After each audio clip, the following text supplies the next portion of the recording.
everyone, we're going to use the quotient rule and differentiate y equals 1 minus secant x divided by tan of x. And I'm going to go ahead and let my numerator be f and g. I'm going to be needing secant and tan. So I'm going to be needing these two. Put little stars on these. And I'm using this formula here. So when you're doing the derivative, we're just going to write y prime equals, now copy your denominator, tan of x, and multiply that by the derivative of the numerator.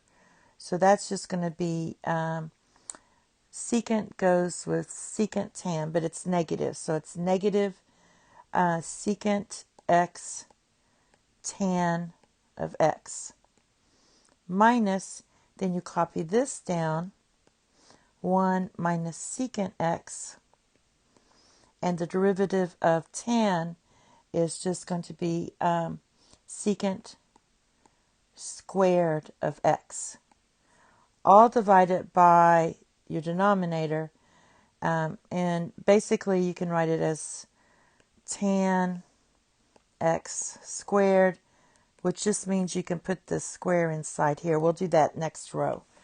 All right, now looking at this, let's see what I can do. I can factor out a secant. They all have a secant in it. So let's factor out, this goes like that. Let's factor out a secant. If you do that, you're going to get secant x times negative, because you have that negative, and we have two tans, tan squared x.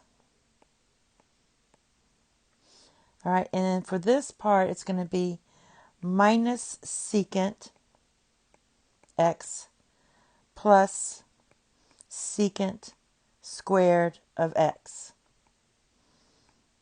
All right, because that's going to give you, if you do that, that's secant cubed. So I'm just combining all that together. Now, we're all dividing by tan squared of x. Now, let's see what we have here. If I simplify this, I have tan squared, or secant squared, minus tan squared.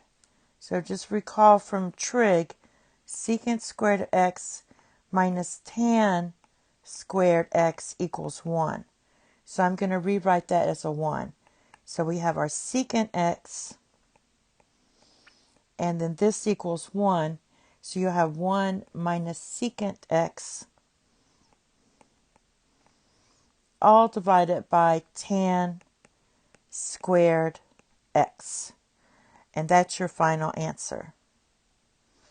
All right, that's it. Thank you. Have a nice day. Bye-bye.